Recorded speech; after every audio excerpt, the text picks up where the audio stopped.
My name is Jacqueline Kagume, and I'll be making the first part of today's presentation.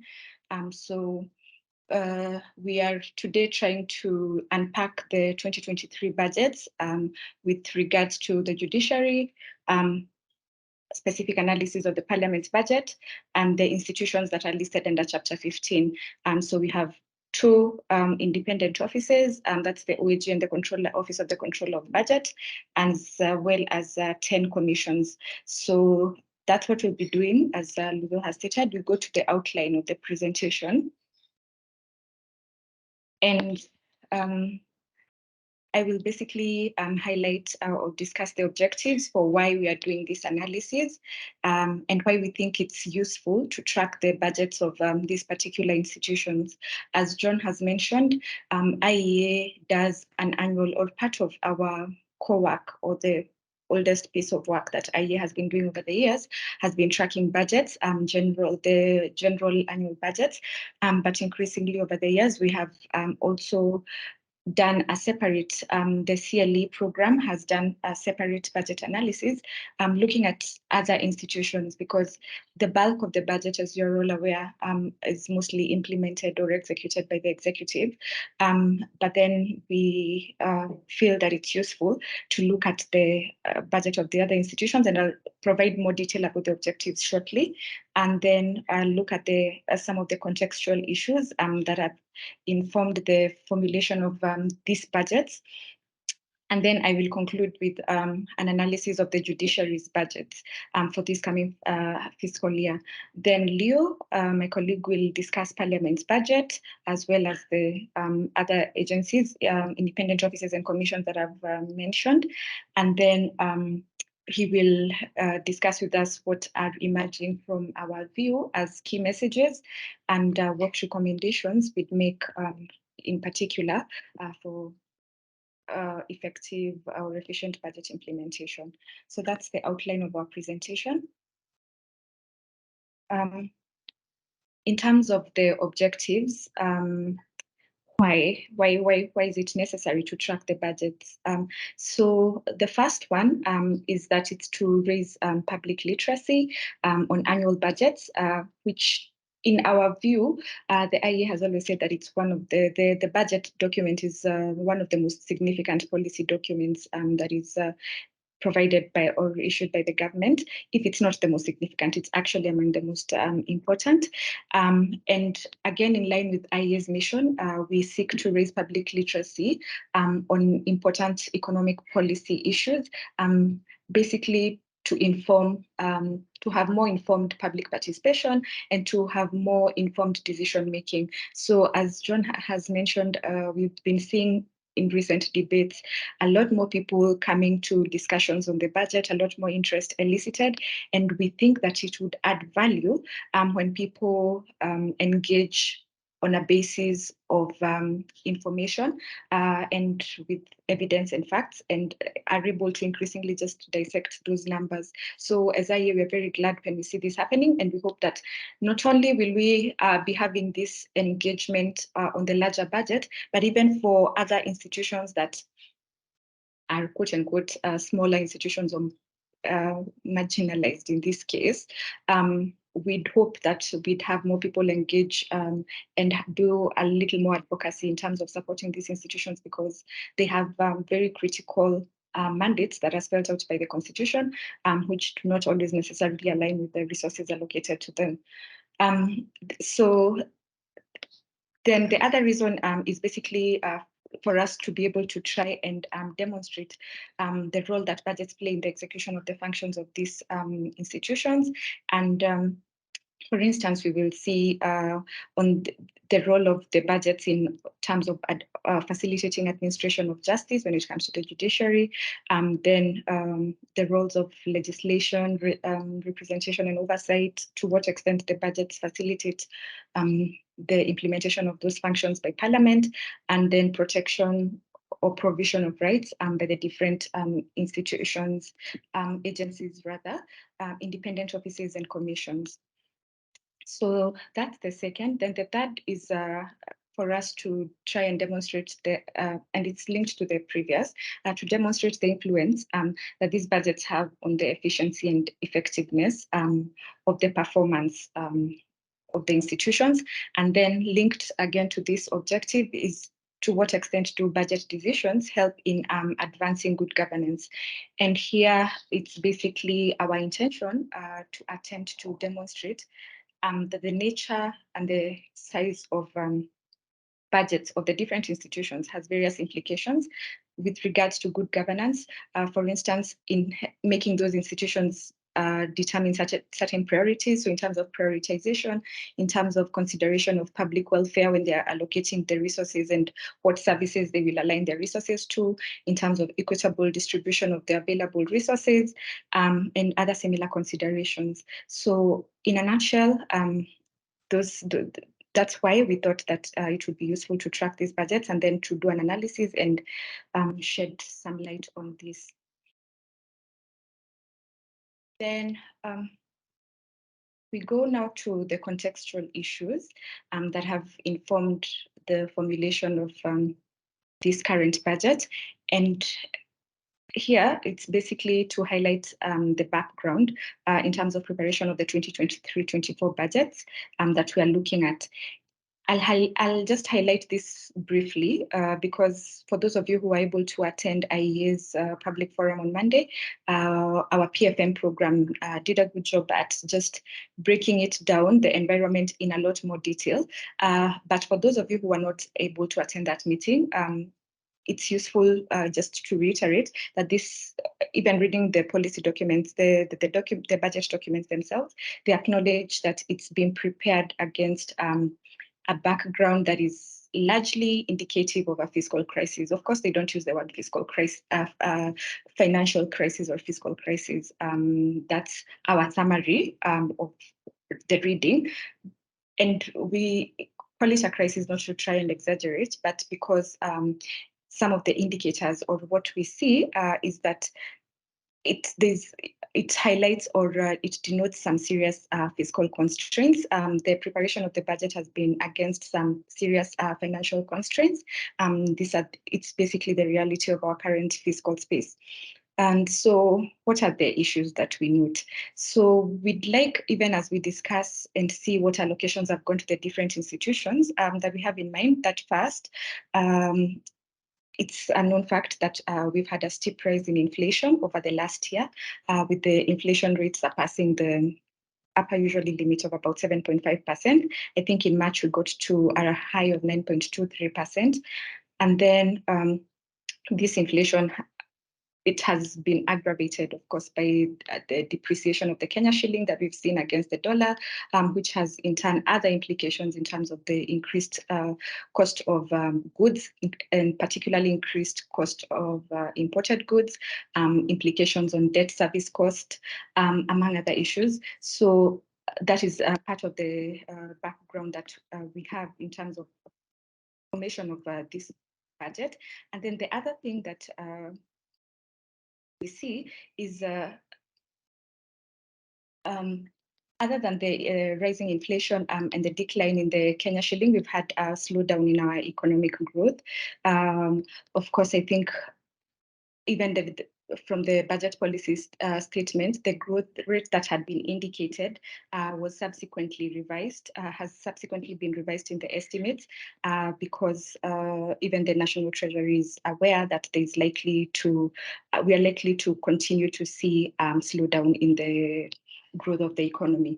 And then the other thing to note is that we've had, and particularly over the last part of this financial year, we've had a significant amount of pressure on in terms of the debt service because of the increasing debt service charges.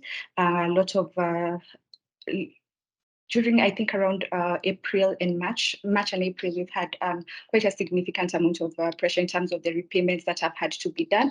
And this is likely to be the trend even in the coming year. So against this background, those are some of the contextual issues. And against this background, we now have the 2023-24 budgets being formulated.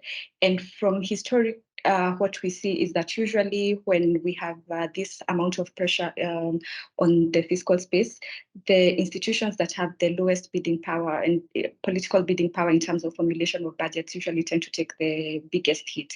And these are the institutions that we'll be discussing today here, for example, excluding, with the exception of Parliament, that has a direct appropriations role. The other institutions do not necessarily have a direct role in terms of influencing the amount of resources allocated to themselves. So they tend to we will see that they tend to take the biggest hit in terms of what resources are available to them. So those have been the factors that have informed the current performance in our economy, of course, coupled with other factors like the drought we had last year and the implications that it had on our agricultural sector, all of this working negatively to influence negatively the growth in the economy.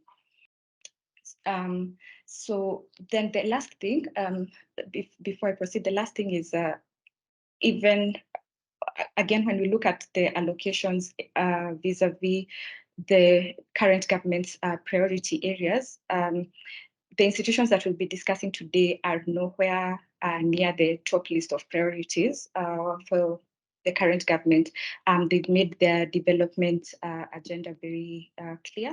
And I think at the top of the list of what they have intended or what they've said they'll be supporting is agricultural transformation, micro, small and medium enterprises, that's the MSME economy, housing, healthcare, and the digital superhighway. Even from their manifesto, they did not put much emphasis in supporting most of the independent institutions, but from the police department that got their own independent budget, and they're not among the institutions that we'll be discussing today. Most of the other institutions have not had that kind of priority or focus from the current government, and so it may be a reason why we see the numbers that we'll be seeing. So we go to the next.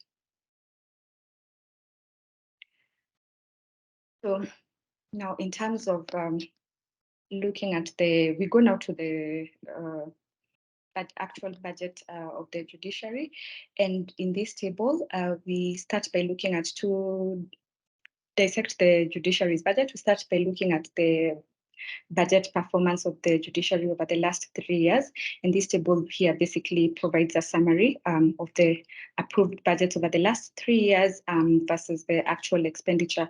So the data that we have here, of course, is obtained from the budget documents and the judiciary's MTEF report, the citizens' version of their budget, as well as the report of the overall estimates, which provides in summary, in a very summarized form, the allocations to the judiciary. We noted with a lot of frustration maybe that we do not have the highly itemized estimates of the judiciary as an institution. And it's one of the recommendations that we'll be talking about, and Leo will talk about this later. But then in terms of the classification, the judiciary's budget is usually classified according to under the program on dispensation of justice. It's the larger program that you'll see when you go to the budget documents to look for the judiciary's allocation. And then it has two main sub-programs. That is the access to justice, which is the core. It covers the core of the mandate of the judiciary and usually receives the larger share, as you can see here. And the share of this program actually just amounts to about 70% of the total. And then we have administration and support services, which receives the other about 30% of the total. So what we see in this table is, in terms of budget performance, it shows the absorption rate. So basically, if you compare the expenditure to the approved budget, you can see the changes from 2019-20 to 2021-22. We don't, of course, we haven't completed the 2022-23 fiscal year, so that's why it's not included in this table. But you can see that the absorption rate for the judiciary has been relatively good in comparison to other institutions, but also this could be attributable to the fact that most of their budget goes towards recurrent expenditure. So the absorption rates, as you can see, has been between, that's the average, both combining both current versus capital expenditure, has been ranging from 96 to 98 to 94% over the last 3 financial years, which is a good thing. So we begin from there. And then now we look at the resource requirement, having determined that to a large extent they've been able to absorb their budget. So in the next chart, we see so this one basically, this table basically shows the resource requirement for the judiciary for the current financial year versus the estimates, again, versus what they have, what was their budget for this year that we are concluding. So we see that in terms of the Access to Justice program, which is the larger program, they had an approved, for this year that we are concluding, they had an approved budget of 15.27 billion. And then the estimates for the current year are 19.897 billion. But the total resource requirement that they've indicated is 30.22 billion. I'll talk about the deficit in the next chart, but you can already calculate and see the difference between what the estimates are and what the resource requirements are. And then for the other program, which is on administration and support services, they had, for this year that we are concluding, the approved was 5.73 billion. The estimates have reduced this to 2.2 billion. And then the total resource requirement for this program is 12.95 billion. Again, you can see that there's a gap there, a significant financing gap. Then overall, for the total program, which is the Dispensation of Justice program, you can see the program will be moving from the current approved for the current financial 2022-23 year is 20.997 billion. The estimates for the coming year is 22 billion. And then the resource requirement in terms of the total for the two should be 43.17 billion. Then we go to the next. So this is just looking at the previous numbers in a different way. So that the previous chart has shown the allocations and the resource gap in terms of the main programs, but then in terms of development, rather the current expenditure versus capital expenditure, we can see here, and then we can see the deficit again in terms of actual numbers. So for the 2023-24 estimates, the current allocation, the estimates here is 19.897 billion against a resource requirement of 35 billion, and we have a deficit there of 15 billion. And then for the capital expenditure, we see the estimates is 2.2 billion against a resource requirement of 7.36 billion, and we have the corresponding deficit there being about 5 billion. And so what implications does this have when we have a gap that is this significant? What implication does it have? So the judiciary itself reports that the bulk of this resources are supposed to go towards clearance of the case backlog, establishment of new courts.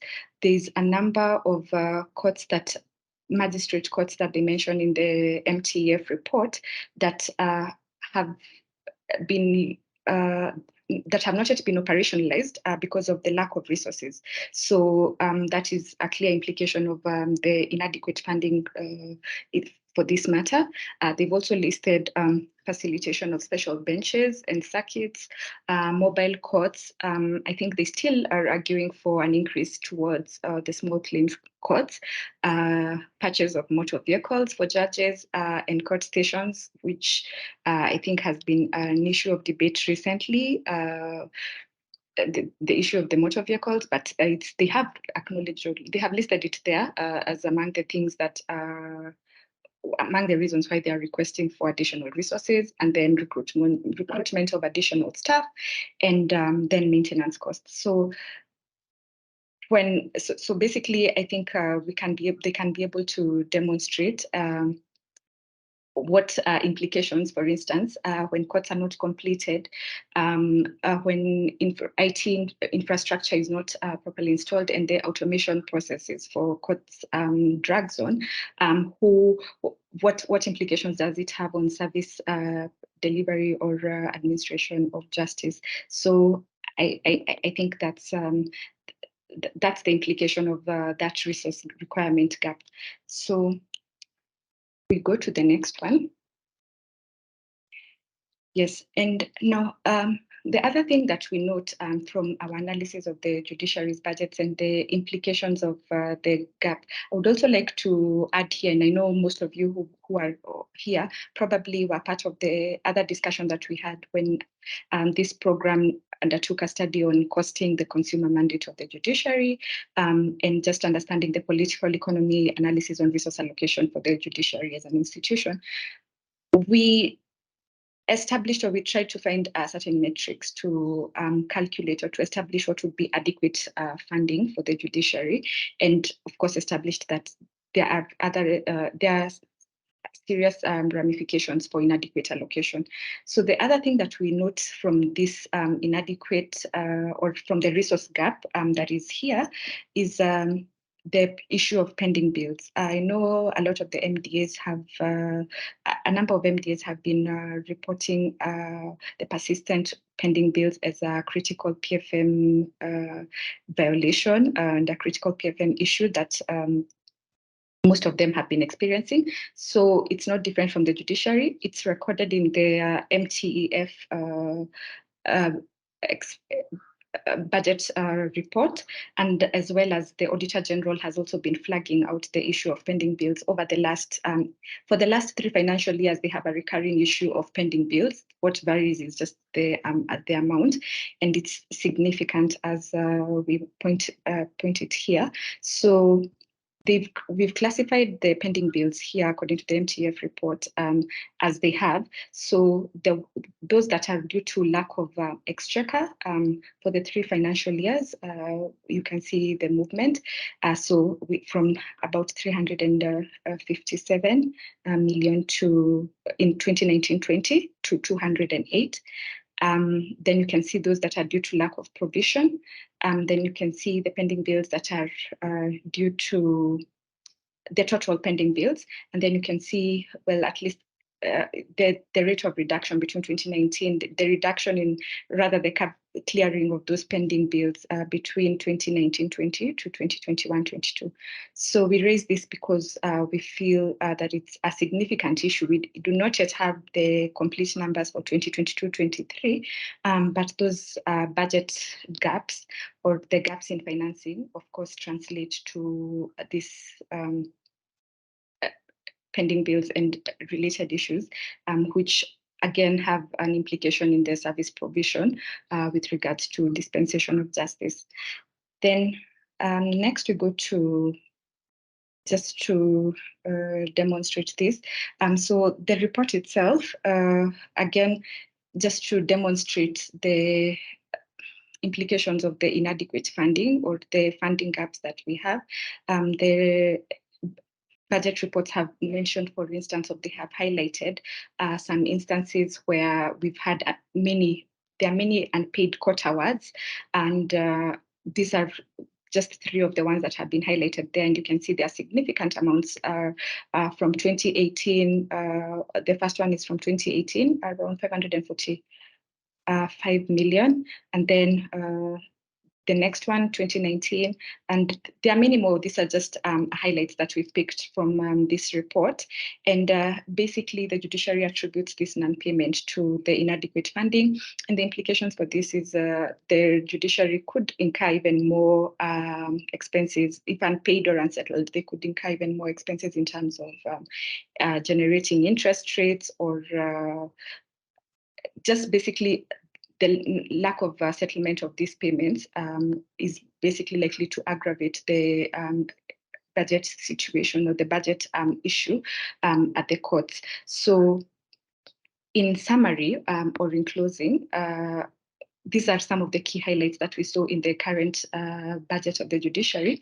And basically what they're saying is that while they have had, there was a pledge to increase their budget by about 3 billion, but it's still, given the resource requirements that we see, there's still a significant gap. And so for them, what they're saying is for them to be able to adequately, effectively, and efficiently discharge its mandate, they need additional resources, particularly to facilitate the human resource element, for them to facilitate or fast track, accelerate the automation processes, which I think the court embarked on beginning mostly rather the acceleration began after the COVID, and I think they have certain targets that will definitely not be met with this level of resourcing. And then basically they have listed a number of bills, including a tribunal bill, which should be fast-tracked in order to help them be able to transition operationalization of tribunals into the judiciary, because that will also have implications on their budget and the resources that have been availed to them. So by bringing on board those tribunals to under the judiciary, it will, of course, require prioritization of some resources to address that, and the resources that are already discussed and inadequate. So in summary, that's the budget analysis of the judiciary. We go now to Parliament, and I'll invite Leo to take it from here. Thanks. Thank you, Jackie.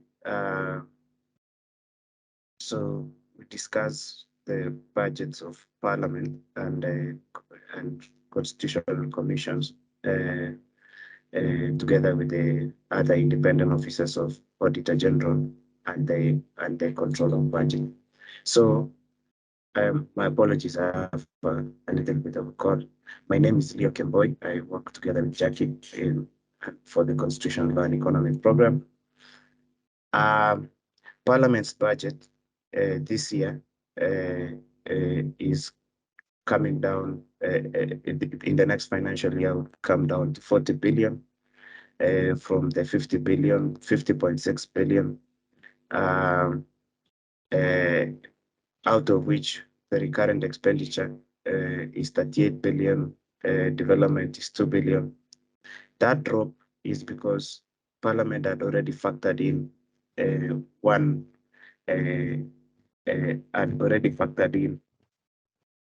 sorry.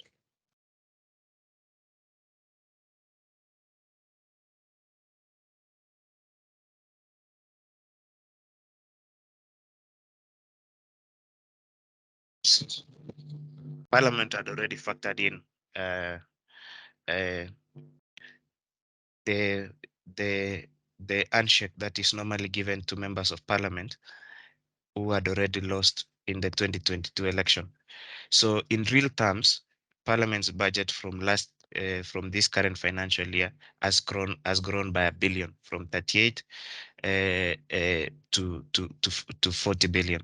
So while most people have already raised an issue why this reduction, we've already seen from the data that there was a drop because of a one-time payment that Parliament normally does for those MPs who lost seats. So as individually on now by program areas, the Parliament, 461 million out of that budget would go to Parliamentary Service Commission.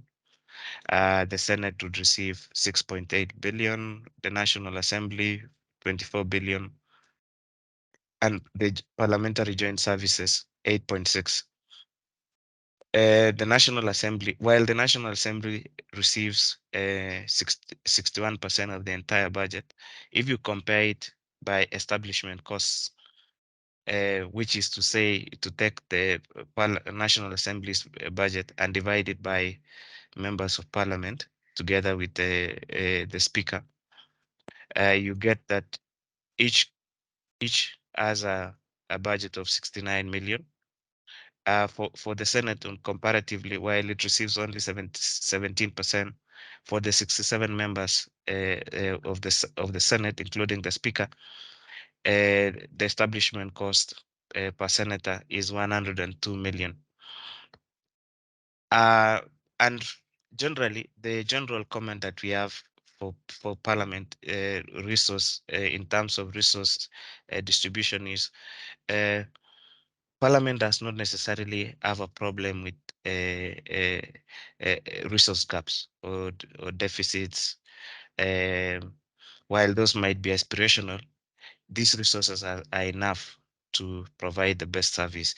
What is the problem? The problem for Parliament is reorientation.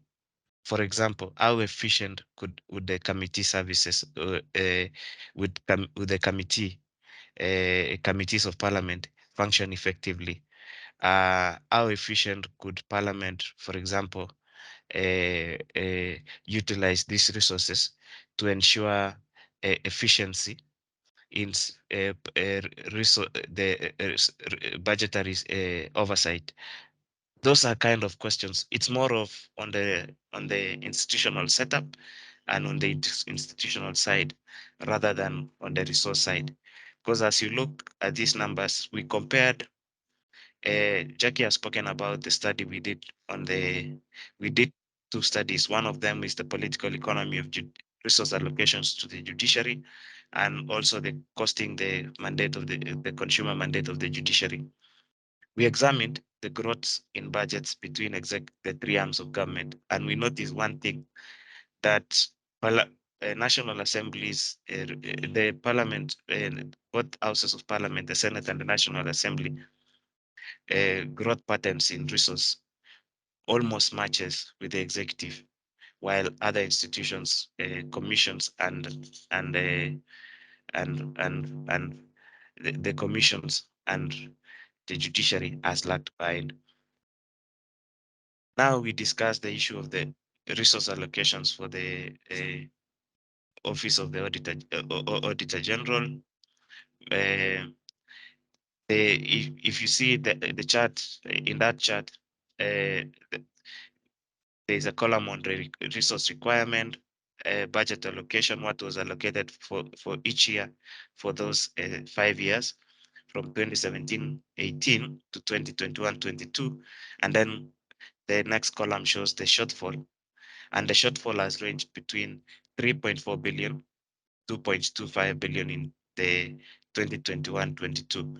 So this is based on actual expenditure. And as you see in the last column, the budget absorption for the Office of the Auditor General has always been high, ranging between 89% to 99% in 2019-20. The last financial year where actual expenditure data is available, 2021-22, they had a budget absorption rate of 92%. Now, to examine the budgets for 22, 23, 24, we looked at the budget of the Auditor General as defined by program areas. So they have the CDF audits, county government audits, specialized audits, and the national government audit. So almost 80% of the entire budget for the Auditor General ends up with the national government audit. The rest is shared with the CDF audits and specialized audits with a smaller percent going to the CDF audits. The issue here is the Auditor General's mandate to examine the books of government and examine all forms of expenditure to check for those two principles of efficiency and lawfulness requires Parliament to allocate resources to them on this basis. One is the issue of scope. You have to allow to broaden the scope and the capability of the Auditor General to examine all books of accounts and then be able to conduct different forms of audits, not just the financial, the examination of financial statements. You're able also to look at other things such as procurement, which is a very, very significant problem in Kenya's management of public finance at present. So you see the budget has gone up by 16.2% from 6.8 to 7.9. And that in itself is while that could be could be lauded, the areas where the Auditor General still has significant problems is the broadening, allowing the Auditor General to have more specialized audits to examine uh, books of accounts of or different programs. For example, like at present, there is a big issue about the management of malaria funds by the Ministry of Health and Kenya Medical Supplies Authority, and that is something that that the Auditor General, if that these resources have gone up for specialized audits, will be able to examine and give feedback on real-time basis for that to allow decision making. So yeah, it's just to raise the resources for specialized audits, the CDF audits, not to limit the officials of the Auditor General to just following the paperwork, but also be able to examine those projects in the ground at a broader basis, not by sampling method. So the next institution we are bringing a lot of focus to is the control of budget. We are looking at control of budget. The control of budget, just like the Auditor General, it monitors implementation of budgets, while the Auditor General comes at the end. The control of budget comes in at stage 3 of the budget making process, which is of the budget process, which is the budget implementation. So you see the most resources are the general administration part, authorization of withdrawal of public funds, 176 million, budget implementation and monitoring, 63 million. And those two are where we think more resources should go to. And the major aim, what we know contextually from the policy communication from the controller of budget is one, that they only have one officer for every county that deals with the issue of authorization of withdrawal of public funds.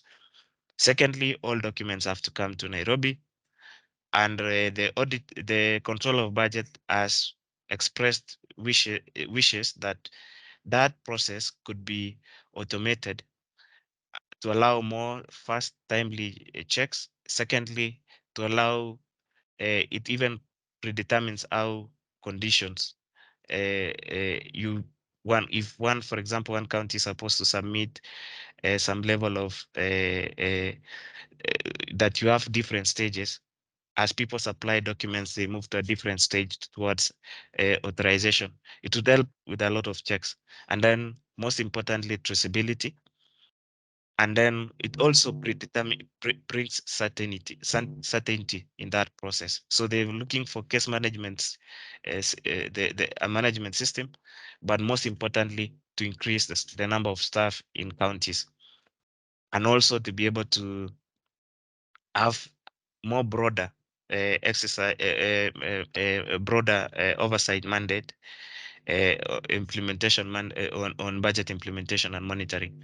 So those are two key issues that we are lighting from these control of budgets uh, resources. Then we move now to the commissions, constitutional commissions and independent offices. One thing that you note is uh, most of these commissions, what we've observed from this is the fourth year of our budget analysis on an annual basis of examining these budget estimates. One thing that we note is that most of these institutions, the budget has never gone beyond that 25 billion mark. So what normally happens on an yearly basis is some form of reallocation. You increase incrementally for inflation 10%, and then you reallocate within the same institutions. And a political economy observation, where most of these commissions, where the executive does not have direct primary leverage, you'd see that those resources suffer more shocks. So there are the different three types of institutions that suffer more shocks. One, those commissions that deal with human rights. This includes the that are, and those that have powers of investigations. The Kenya National Human Rights Commission. The second one is the ombudsman, the administrative justice, the on administrative justice, and then the other different types. There are those that play direct regulation role, like the Salaries and Remuneration Commission. So, and this commission, from time to time, when they have differences with of like members of parliament or any other part of the executive, they always face those resource shocks. And then the third type of a commission, the commission that deals with, is the ones that play direct mandates on resources. So this includes the Commission of Revenue Allocation, which its budget had gone down by has gone down by 15%, and then the commissions that the gender and equality commissions. So that's the political economy context of the constitutional commissions and independent offices. So you see minimum changes, with the exception of those commissions and independent offices that have a direct mandate with law enforcement, and which most of the time are always in good books of the executive. Then the PPRA, so we highlighting the issue. One of the things that the IEA has observed is from our flagship work on the procurement fraud and assessing the procurement fraud in Kenya with the view of building an early warning system. Is the institution of PPRA. PPRA at some level plays a major role as a primary regulator in the issue of public procurement system. And what we've observed is that they have one of the in conversations with them, and also in examination of budget implementation reports, we observed that the public procurement regulatory authority, while it has some form of autonomy and a real mandate to ensure compliance with procurement law, as per the Public Procurement and Disposal Act of 2015, they have some significant resource gaps. And one of the issue is that if you examine the budget books, you know that at the budget preparation stage, its budget is commingled together with national treasury, supply chain management services. So, and this brings a problem. One, they in the ability to do political bidding for more resources and to make their case is inhibited. And two, the national supply chain, the national treasury and the public procurement and regulatory authority play distinctively different roles and on public procurement.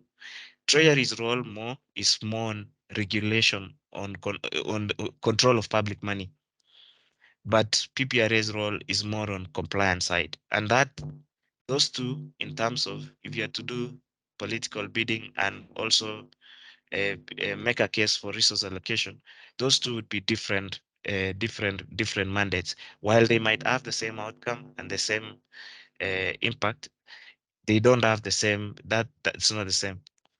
So we observed that while on the budget preparation stage, their their books are commingled.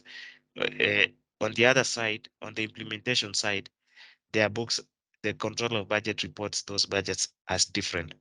So, and that's why we see from 21-22, it's 306 million Kenya shillings.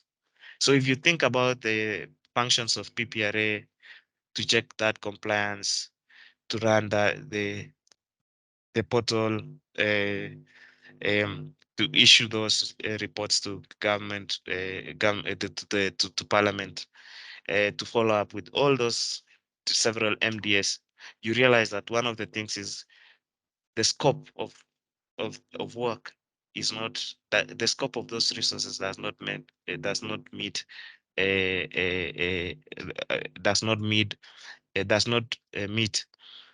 the scope of work. So those two do not, there's a mismatch. Then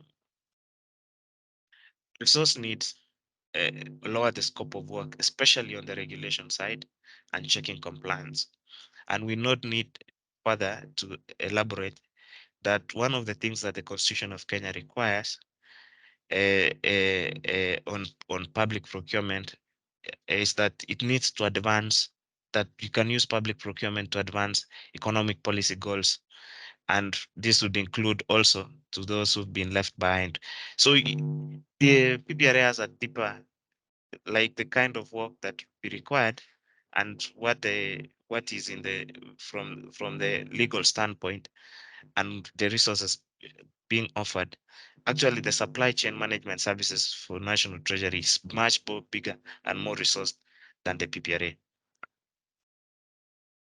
So key highlights, just and in going towards closing, some of the key highlights we observe: judiciary has an high absorption rates. There are significant resource gaps for the judiciary, and that inhibits access. One of the things that we also noted is those court awards that parliament that while judiciary has presented in their budgets for provision for to parliament for resource allocation, they have not been those resources have not been advanced, and as what we see from this is those court awards will generate further liabilities, because if those are interest earning and you have a from 2017-18 and parliament has not been able to provide those resources for those court awards, this will generate further liabilities. And then of course what I've summarily explained is on the issue of constitutional commissions that deal with human rights, devolution, uh, and wages have resource gaps. And if you read the annual respective reports, and those that also deal with primary oversight over those resources, like Auditor General and the control of budget, you see those resource gaps. So those are some of the key highlights we see from the 22-23 budget examination of the budgets. So we make so in observing all those, we make the following recommendations. One, we still have a significant problem examining judicial the budget for the judiciary. If we want to, for example, we can't see the regional so the regional what judiciary is spending at court level at court level. We are not seeing we are not based on the what on the presentation of judiciary's budgets at present. We are not able to see, for example, court stations outside major metropolis in Kenya. What is the actual spending? We are not even able to see those. So number two, we are not able to see the equity side of spreading this access to justice question, which means there's that obligation for set out, and that obligation set out in the constitution to expand access of justice across all the 47 counties. We are not able to see that. We're not able to see so many things because of one problem: itemization of judiciary's budget.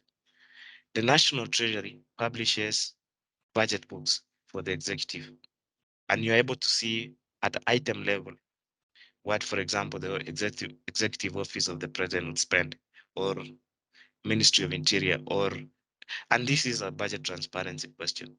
The judiciary, the conversation about judiciary's budget now should move to itemization. We want to see those budget books, and that is because there's some level of independence as provided under Article 273 on on preparation of the budgets by the Chief Registrar of Judiciary, the clerk of the National Assembly on behalf of of Parliamentary Service Commission, and the CS National Treasury the CS in charge of finance, and in which this case the National Treasury on behalf of the executive branch of government. So that is one aspect reform measure that we'd really like to see. And then the pending bills question. The pending bills compile court awards together with other forms of pending bills on funds, and together with any other obligation that the judiciary has, whether it's supplier credit, all forms, so that an exhaustive list of pending bills you're able to see. The National Treasury now requires, on the other side, and this is best practice, the National Treasury requires, if you look at all sector reports, each sector prepares all the court awards that is expected. And if you look, and that started from 21, 22, especially when the IMF program started, because you are able to see the clear picture of all forms of obligations. So that is a second reform measure. The third one is to Parliament, relating to budgets of judiciaries, the judiciary and these constitutional commissions and independent officers. One, and we are making one specifically for the judiciary, because we undertook a study and costed what would be the establishment costs for the judiciary, in essence, the fixed cost, and secondly, the variable cost side, and third, the issues on use of goods and services, the number of judicial officers required for effective case resolution. We came to a number, and that number is Kenya shillings 40 billion for every financial year. And we see sense that some of these correlate with other previous studies. Secondly, it also correlates with what judiciary has been asking for the resource requirement. But we can also have a conversation, especially on what judiciary presents in forms of other things, like what Kenyans would view as a necessary expenditure, like vehicles and other things. But here, the resource requirement for judiciary, as based on us undertaking and our own studies, and the methodology is published, that study is published on IEA's website, and the methodology is there, is we find that judiciary's budget is 40 billion. So we're asking Parliament to match that.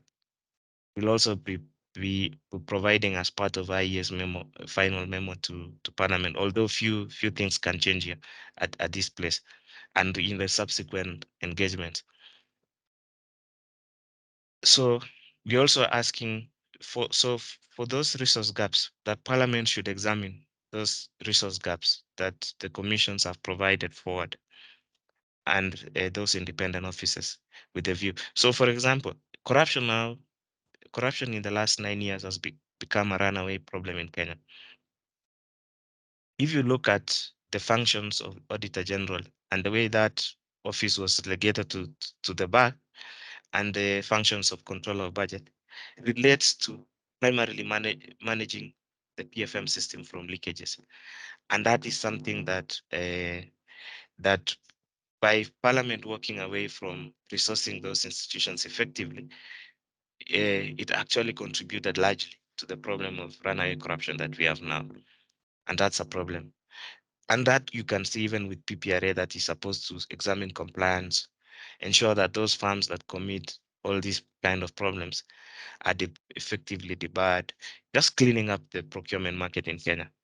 So you see all these institutions suffer significant, and Parliament can and commit to, for example, like PPRA putting the budget at $1 billion, allowing to have a staff establishment that will be able to effectively serve that mandate, and then with the view of following up its efficiency. Most importantly, we'd really like those commissions to reclaim all its powers, especially those commissions that deal with human rights questions, and ensure that these commissions are also, as part of managing the efficiency, you show value for those for already your value, even if the resource allocation is suboptimal, you're able to show Kenyans value. And especially like the Ombudsman, the Kenya National Human Rights Commission, more needs to be done. More needs to be done. And then one thing that also will be taking to Parliament in subsequent engagement is those constitutional budget powers of Parliament. There is a first issue is there is a problem with the functionality of Parliament the functionality of Parliament as it is now and what is expected in the Constitution. And that is a big, as a significant problem, and it has affected our other things. So one thing that we note on the issues of that they are supposed to determine time, form, content, and timing, form, and content of the budgets is that its powers obligates it by the virtue that the Constitution requires all institutions, and especially the lawmaking arm, to to protect and defend the Constitution. Its powers obligates them to protect uh, constitutional commissions, and especially deliver what would be of fair value and also the most efficient part, making those constitutional commissions efficient. So thank you so much, John. I hand there. Back to you.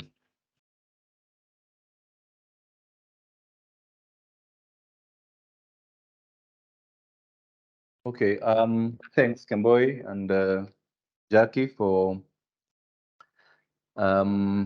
taking us through some analysis or highlights of the budgets for judiciary, parliament, as well as various commissions and independent offices, for just basically crunching the numbers and showing us what the implications of those numbers are. Just as a way of summary, my quick takeaways. So the first thing is obviously that if you look at, if you were to add all the budgets basically for these institutions that you've taken us through, I know they constitute about 3% of total GOK budget for 2023, 2024. So that may look quite small, but obviously it should not be lost on us as citizens to engage in terms of scrutinizing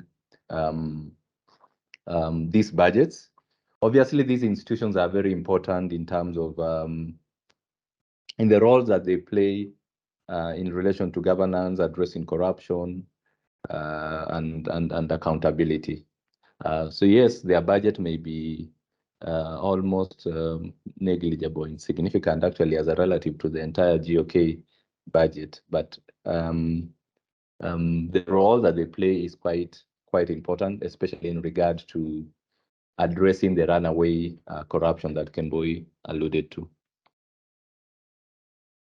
Now, my other takeaway is obviously that service delivery gaps for each of these institutions can be traced to, among other things, obviously, the issue of resourcing. So whether it's in terms of dispensation of justice, dealing with case backlogs for the judiciary, as well as the Office of the OAG in terms of just ability to undertake specialized audits. We've seen increasing cases of funds misuse or misappropriation of funds that require these audits, whether it's with KEMSA and other such like cases. So obviously that service delivery gap can be traced to questions of resourcing. And then secondly, that political economy influences budget allocations for majority of these commissions and independent offices. So how to insulate them from politics in terms of resource allocations is important. Then the aspects of how to deal with pending bills, obviously that has, again, implications on service delivery. And then finally, the question of budget transparency, particularly for the judiciary. The way the budgets are presented, they tend to be highly aggregated. Then that makes it difficult for one to undertake analysis and scrutiny. Yet that is important in terms of enhancing advocacy for budget advocacy for judiciary. So I think those are important aspects to bear in mind as citizens in terms of our engagement and scrutiny of budgets for these institutions. Okay, so those are my quick takeaways, and I would like now to turn this to the or move to the next session, which is obviously our plenary session.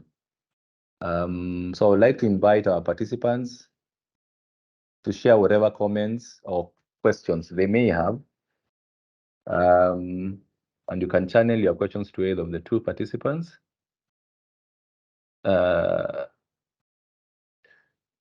I guess before, I can already see two in the chat box.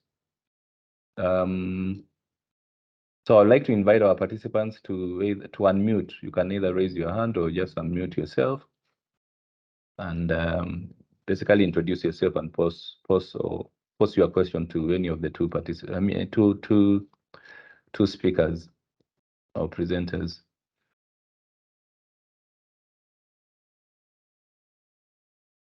I guess as you're warming up, I will just quickly read out the two questions that I see in the chat box. There's one from Kevin Mbidi. I'm not sure it's clear, but what Mbidi asks is it possible to assess unrealistic budget expectations or estimates? So Mbidi, are you there? Maybe if you'd like to expound on that. And then from Olunga Agutu.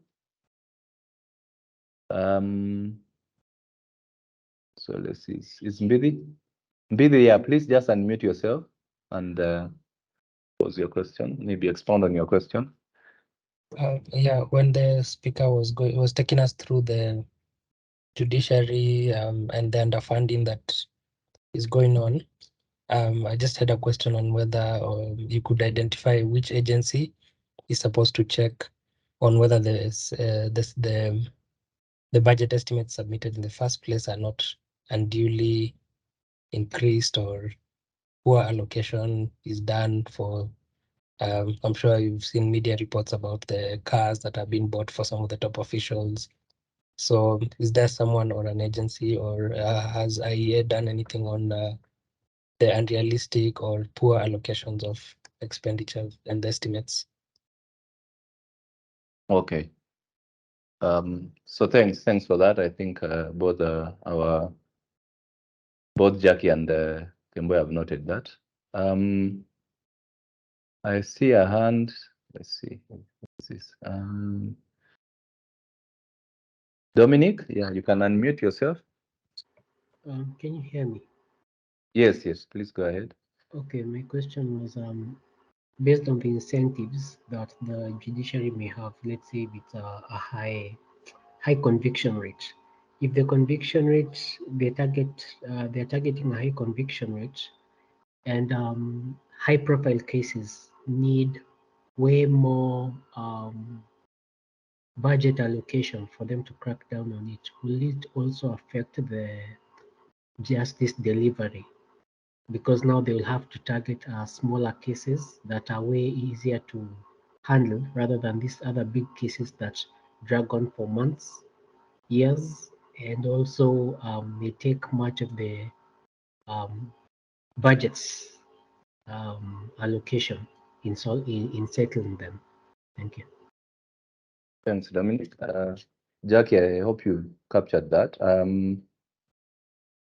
Okay, we'll have this first round and then open this for a final round.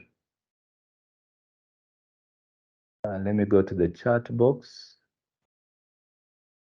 But feel free to just raise your hand and I'll spot you and allow you to ask your question or make a comment. So there's this question from Olunga. What can be done to cushion the independent institutions from the overbearing National Assembly in terms of their budgets being fluctuated all the time, depending on how they relate to the other arms of government? The example that he gives is when MPs threaten SRC because their remuneration are being reviewed. So that's the first part of the question from Olunga. So Kemboi, you can note that. Then secondly, again from Olunga, is that is there a formula for Parliament's budget, like a percentage to the total budgets? So those are two queries to you, Kemboi. Then Steve Jairo, our colleague here at the IEA, his question is on the issue of winning, prioritization, and allocation to the judiciary. What, if any, is a recourse basically? What's the recourse for the winning, prioritization, and allocation to the judiciary? So Jackie, you can note that. There have been no questions so far from the chat box or any hand raised. I will allow our two speakers. Jackie, you can go first, and then Kemboi. I guess you both noted the questions that you want to respond to. So Jackie, please go ahead. Right. Thanks, John. So I'll start with the first question by Kelvin Bithi, who was asking whether it's possible to assess for unrealistic budget expectations or estimates. So this would be my take. I think, yes, there are certain mechanisms or measures you can do to check whether or not an institution has requested an exorbitant amount. I'll give the example of the judiciary, for instance. There are certain indicators that can show you whether or not what they're requesting is enough or whether it's excessive. So if you look at you track the historical budget data, you can, the first indicator in my view that would be able to show you whether or not the adequacy question is for what you can begin from the point that from what they've been given as a start, what is the budget execution, or how is their budget performance? What's the execution rate? Are they able, first of all, or have they, first of all, been implementing or utilizing all the resources that they have been provided effectively and efficiently? To check that for the effectiveness and efficiency, efficiency, you can look at the Auditor General's reports, and then to look for completeness in budget execution, you can look at the control of budgets reports. And from what we've presented here, you can see that they have, for instance, we started by saying that the judiciary has a high budget absorption rate.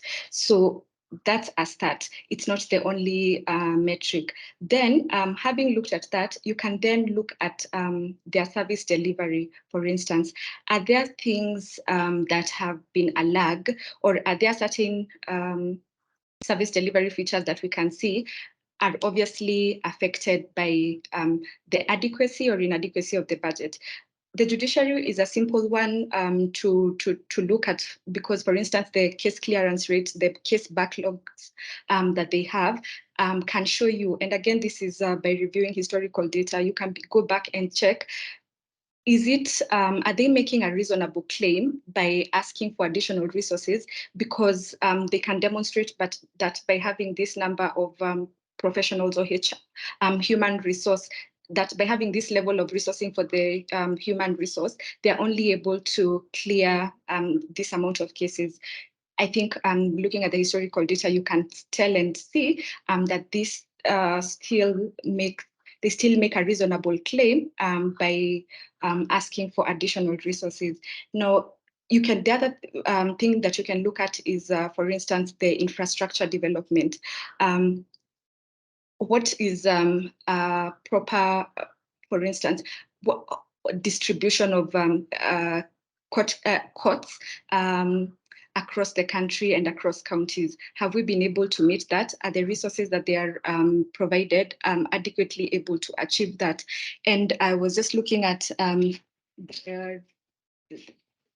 yeah, and for instance, you can see that the of a certain number of out of 22 court stations gazetted, for instance, this is just an example, out of 22 court stations gazetted during the previous MTEF period, only 6 have been operationalized to date, and that's because of funding. And that is something that they can show. You can do some calculations and see. So yes, there are certain ways, and this is just an example using the judiciary as an example. If you go to the PPRA, for instance, you can do the same to check whether they would be placing a realistic claim for resources by asking for an addition. Well, just based on their functions, for them to be able to conduct compliance checks, the actual compliance checks that they need to do for all procuring entities. What is the level of resourcing, for instance, that facilitates their being able to check compliance of 1,000 or 500 procuring entities vis-a-vis checking compliance for 4,000 or the 33,000 if you include schools procuring entities. So there are certain, I think, indicators that can be used to check if they're making logical claims. But at the same time, it's not to say that even within, for instance, if we go back to the judiciary, it's not to say that even within the logical claims that there are no that it excludes all unreasonable claims. There may be within there, for instance, the issue of motor vehicles. And that's why we are requesting or advocating for an itemized budget of the judiciary. If other institutions can provide theirs, the judiciary should be able to, and they are our friends, but they should be able to provide an itemized budget so that we are able to check objectively across the lines whether what is being requested for each line is reasonable or not. But I think that answers that. That's an attempt at answering your question. And then the other question that you asked was, there was a question by Dominic on, I don't know whether I got it properly, but you were asking that for efficient use of resources, and you can come back and clarify your question. Does it mean, or should it mean that the judiciary should concentrate on smaller cases rather than that are easier to resolve rather than the high value, high stakes cases. I don't know. That's what I got from your question, but you can clarify. And I think I can clarify now. yes. I was saying, based on the budget, high-profile cases take up more of the budget rather than small ones. So if by any chance the budget is not enough, you'll find a concentration on small petty crimes, small cases that are easier to get a high conviction rate that will look good on the judiciary, rather than chasing up these high-profile cases and then having those the budget getting finished, getting used up, and they won't be able to actually even get the job done. So that will also affect. Will that also affect now the overall justice delivery on various social classes? Considering also, according to Leo's report, Leo's article on the economic criminal cases and the likes. Is that clear? Yeah, I Okay. think it's clearer, and Leo will also add based on the article that you're referring to. But I think, first of all, you know that the judiciary has a responsibility to ensure the expeditious administration of justice to all equally. So just as a start, first of all, we should not have that distinction between them focusing on high value or high profile cases, I mean, smaller claims as opposed to high value claims. There are political economy, there are political questions around why they would determine to do that, or why they would determine to prioritize smaller issues that would, of course, not be abrasive, or that would, of course, not have. Remember, we are saying that there are political economy considerations that influence the allocations to the judiciary. So sometimes they may choose to play it safe, but it is the wrong thing to do. It is a breach in breach of the Constitution that actually guarantees or requires the dispensation of justice to be equal to all. And so we should not have any focus on smaller claims, which has happened in the past, as opposed to high profile claims. The reason the Constitution was very clear in having or entrenching the separation of powers and creating the three institutions and trying to provide some level of autonomy, both functional, financial autonomy, is because to prevent the occurrence of such a situation. So we feel, in our view, that in many cases, and that's why we started by saying that the political bidding power of these institutions has been low, but at the same time, it appears to me that sometimes they do not fully appreciate the level of the level of what they've been given by the Constitution, the protections, yes, the level of protections that they've been given by the Constitution to be able to implement their roles effectively. So in a short way, to summarize what I've said, it's basically to say that no, it is not the proper distinction. It is not a proper distinction that should be considered because the responsibility should be equal access to justice to all. I'll stop there and ask Leo to respond to the other questions directed to him.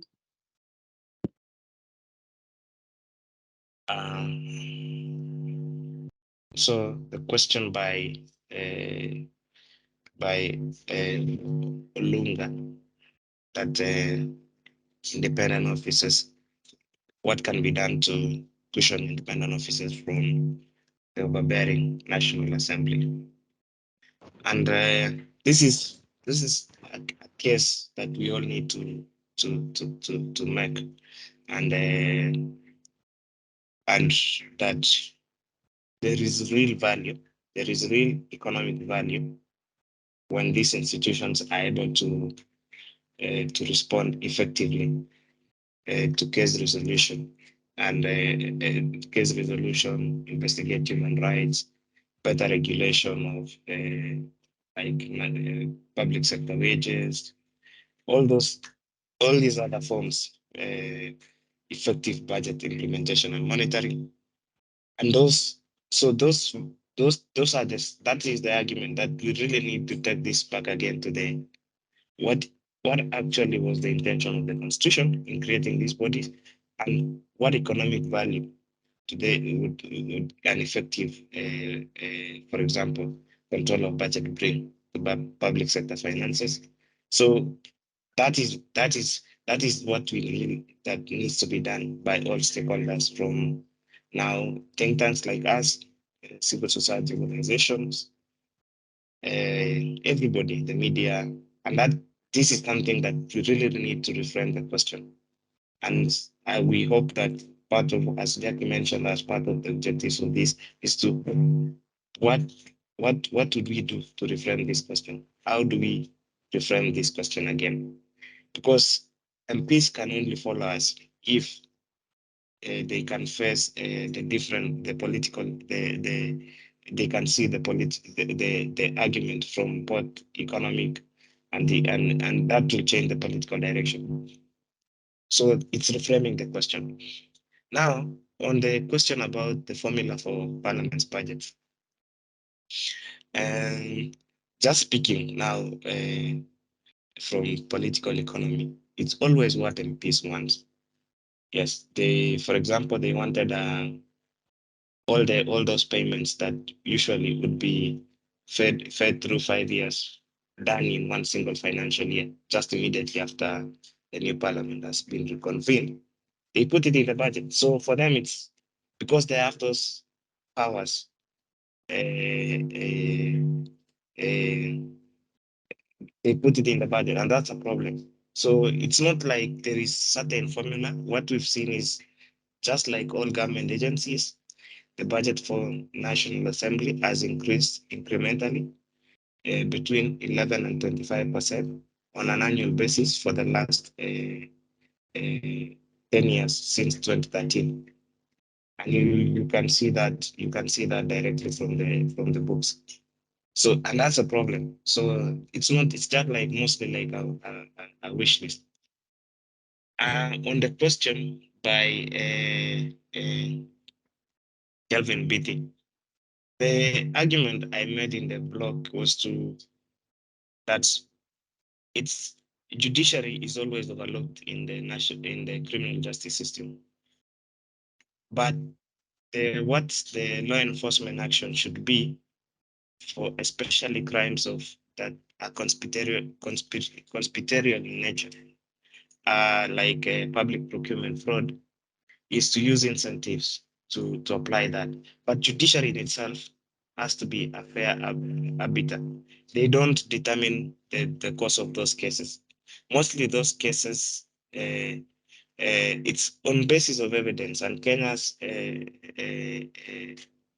evidence that has been put forward, and Kenya's is always like at most the degree of conviction is based on the high threshold of evidence presented.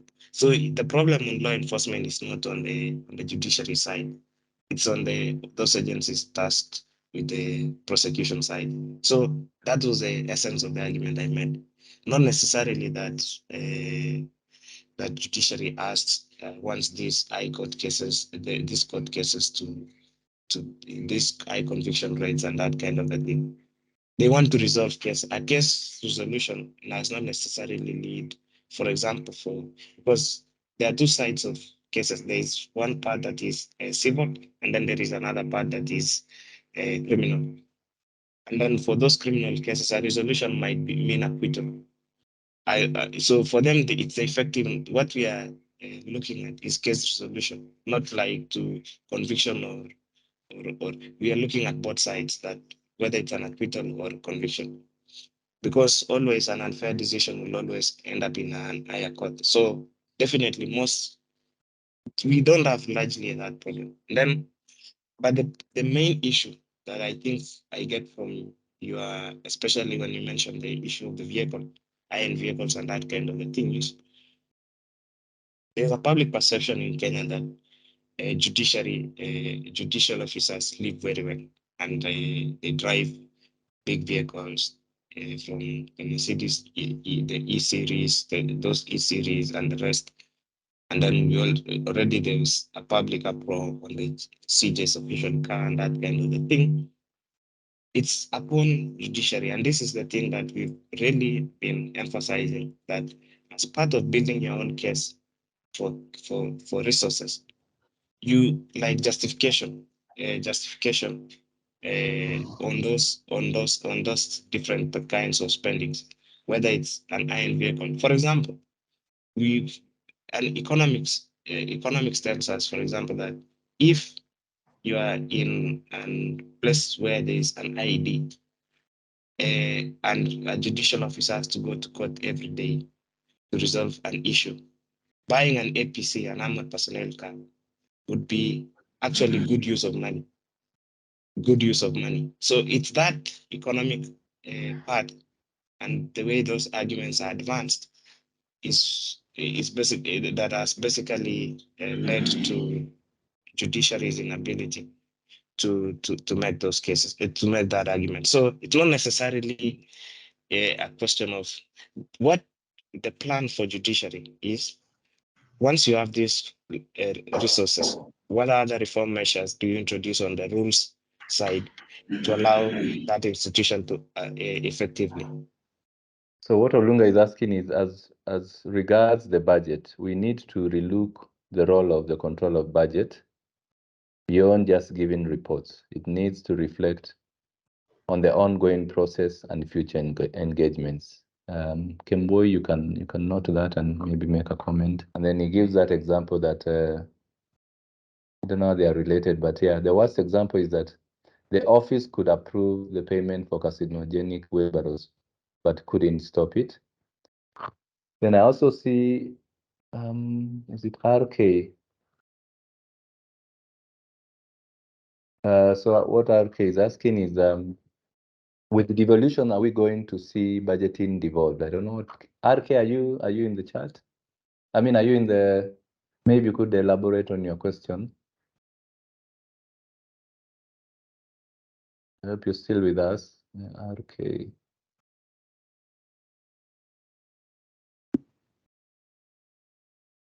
RK, are you there?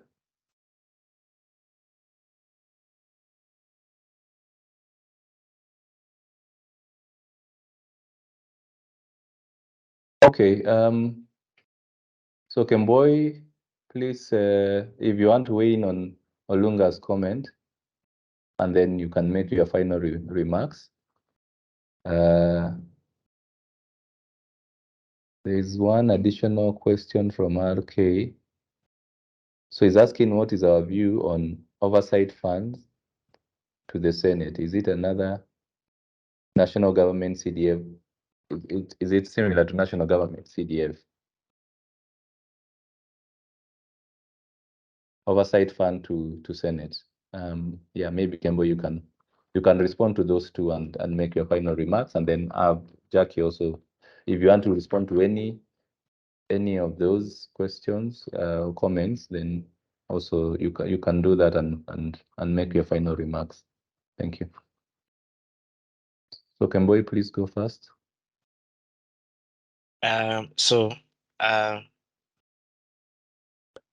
Yes, the question of from Olunga, that control of budget. Yes, and precisely that's precisely what we make from when we looked at the conclusion that we made from looking at when we looked at the budget. So what is needed to be strengthened is that part of authorization of withdrawals, and then secondly, budget implementation and monitoring. So to be able to look beyond, and because like a 300-page report on all 47 counties is not enough. Could get, for example, like quarterly other quarterly updates on other key issues. For example, when the IEA was looking at public debt and the controller of budget started providing to the Senate updates on debt, we were able to see a more clearer picture on flows than just being than those numbers just being presented online. So we agree, those are parts that budget implementation and monitoring needs to go beyond the scope of just providing reports, and even if providing reports, what kind of updates, framing those issues to the issues of the moment. On the question of, and you give a very good example on the carcinogenic wheelbarrow, the famous carcinogenic wheelbarrow, that payment was approved.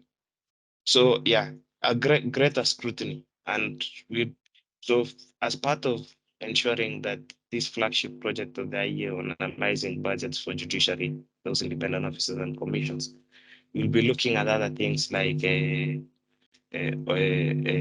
audit opinions,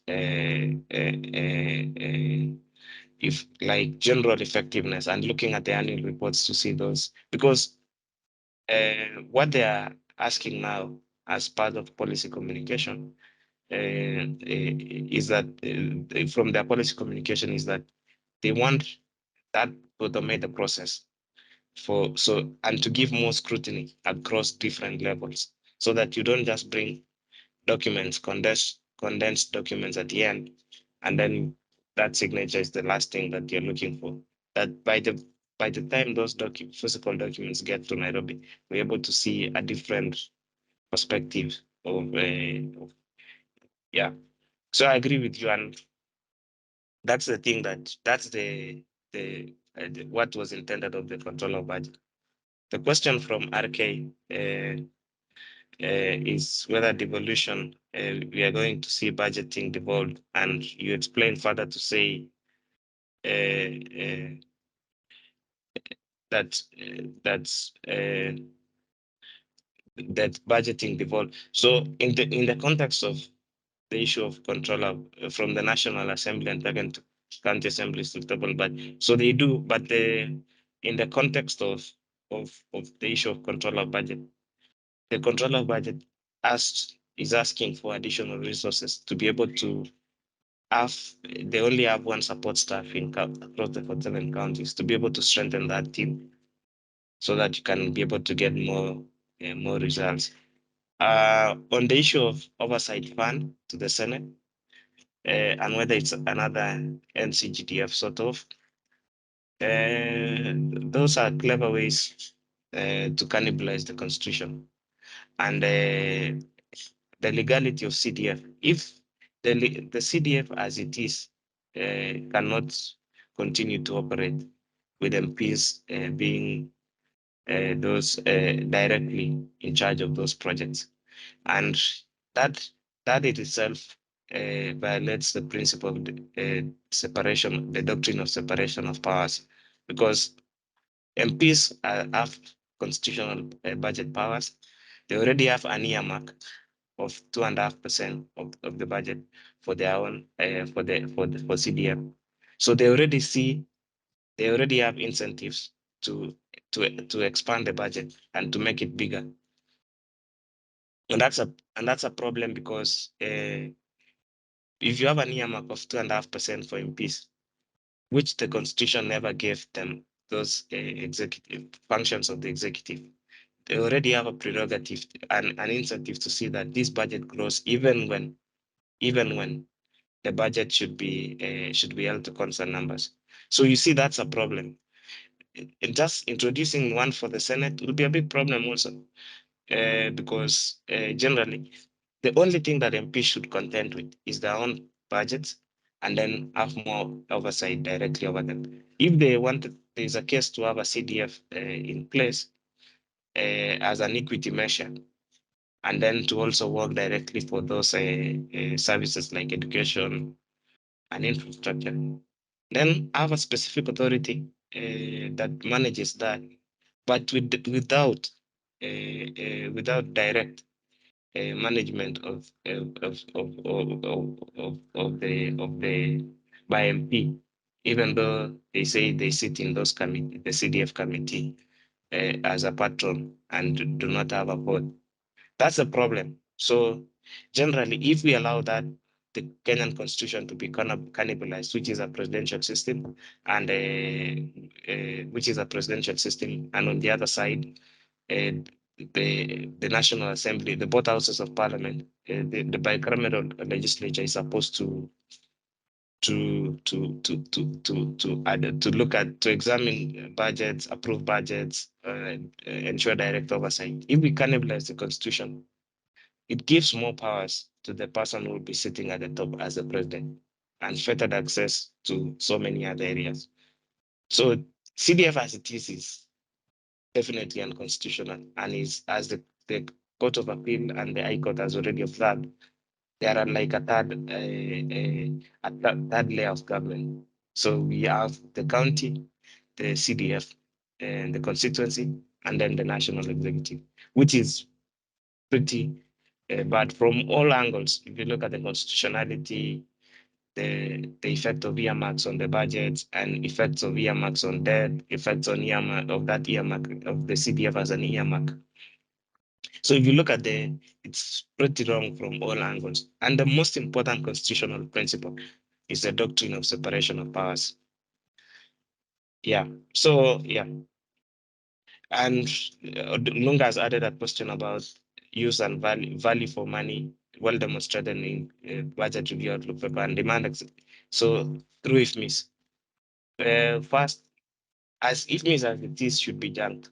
Like the effectiveness and efficiency of IFMIS is something that has remained contentious, and most people have, in its own view, even the view of the Auditor General when they examined IFMIS as the IFMIS platform as it is. So functionality failed.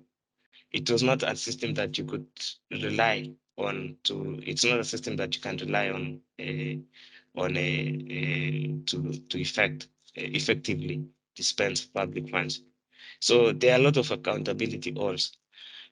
So we want to see a broader use, and I carry with those sentiments that that the control of budget, the budget implementation side needs to be more definite, and we can even, like, for example, we need to have a report on the rejections that the controller budget did last year, and what were the reasons of those rejections.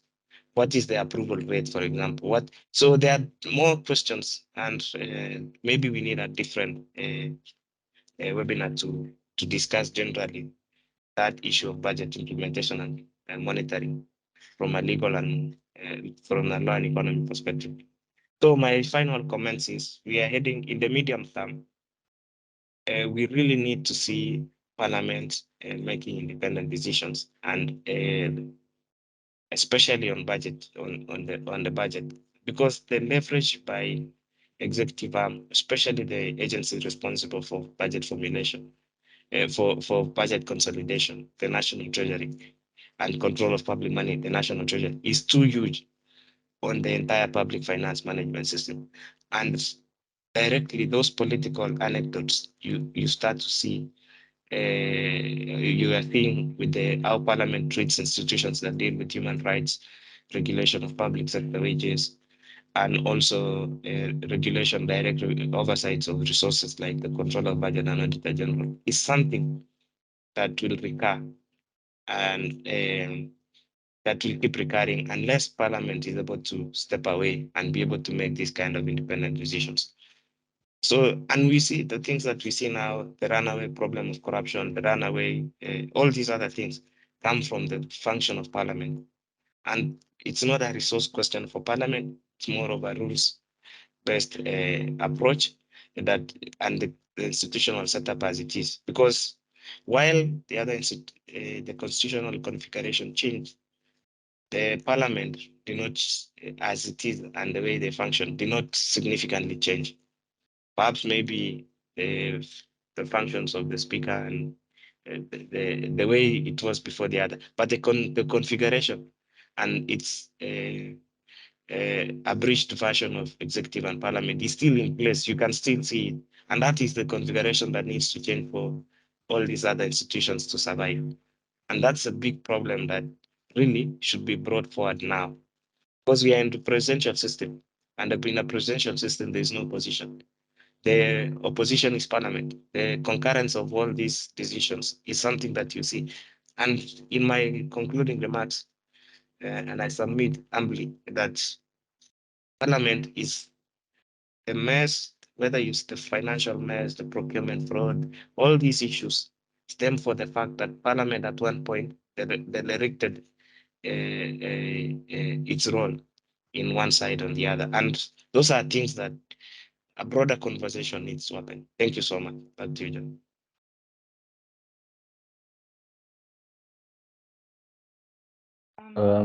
Jackie? Yes, thank you, John. So I think before I conclude, I realized that we did not, I may have reported to it, responded to it in part, but we did not respond to Stephen's question, where he was asking about the winning prioritization and allocation to the judiciary and what could be suggested or probable recourse.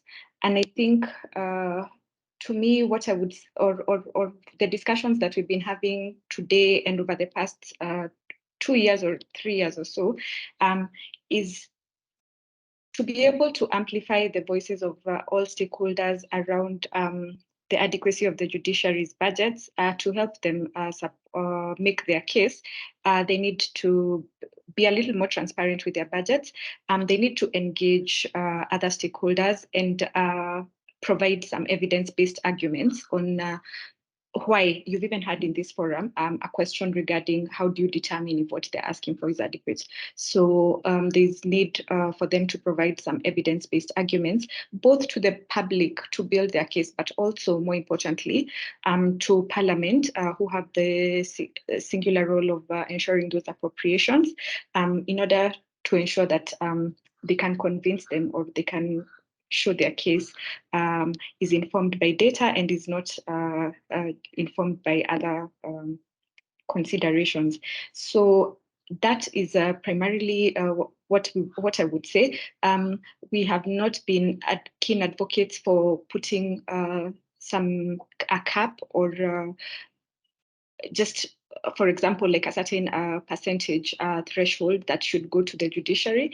We think, or any of these institutions, we think that allocations should be based on functions and should be based on prioritization. And we cannot just make allocations on an arbitrary in an arbitrary way, which would not guarantee value for money or effectiveness. So it's up to them to provide evidence and demonstrate how the level of resourcing they need helps them to more efficiently execute their functions. I think the other issues have been responded to. Just to reiterate that I think going forward for IEA, for the CLE team, as well as all other stakeholders, I think it's useful for us to participate more actively, not only on the larger budget that everyone focuses on, but let's recognize the roles of these institutions, the judiciary, the Chapter 15 commissions and independent offices. The Constitution put them there for a specific function. There was recognition then that guaranteeing of the basic rights, provision of those rights and protection of those rights, oversight of the funds can only be guaranteed by ensuring that all these other supporting agencies are adequately resourced so that they can be able to implement their role. So I would urge all the stakeholders and all the partners here that have attended this webinar to take on, in addition to what IE has been doing in doing more active advocacy for the judiciary's budgets and other agencies, but to take it up more keenly, beginning, we are almost at the end of this financial year and beginning of another, but I think it's useful for us to engage in particular and to participate in the processes of allocation of all the other institutions as opposed to only the normal MDAs, so that we can have them adequately resourced. So I'll end there and thank you all most sincerely for attending and contributing to this debate. And thank you, John. Back to you.